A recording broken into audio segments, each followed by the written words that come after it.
Nagawa naman ng Pangulo natin ang lahat para sa ikabubuti ng bansa, para sa ikabubuti ng bawat Pilipino.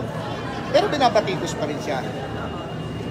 Sa inyo po lahat na bumabatikos, mamatay kayong lahat. Salamat po.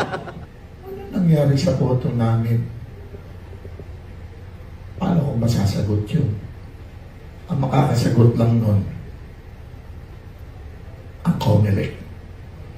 Sila lang makakasagot. Wala akong sinasabing gumawa sila ng ano.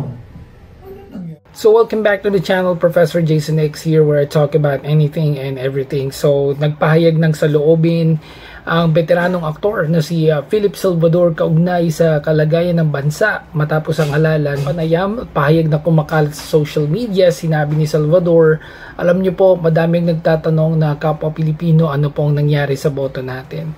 So bagamat hindi direktang binanggit ni Philip yung konteksto ng kanyang komento, maraming netizens ang ikinonekta ito sa mga isyong kinakaharap ng administration at ang mga pagkadismaya ng ilan sa mga nangyayari sa bansa. Samantala, umani ng iba't ibang reaksyon online ang pahayag ni Salvador. So, masasabi ko lang dito, again, marunong na kasi yung mga voters ngayon, hindi na epekto yung pabudots-budots o pasayo-sayo lang. And hindi rin naman natin pwedeng sabihin na walang support sa Duterte camp. In fact, andyan si Bato, andyan si Bongo, andyan si Marcoleta, they have all won. Pero hindi siya nanalo, no?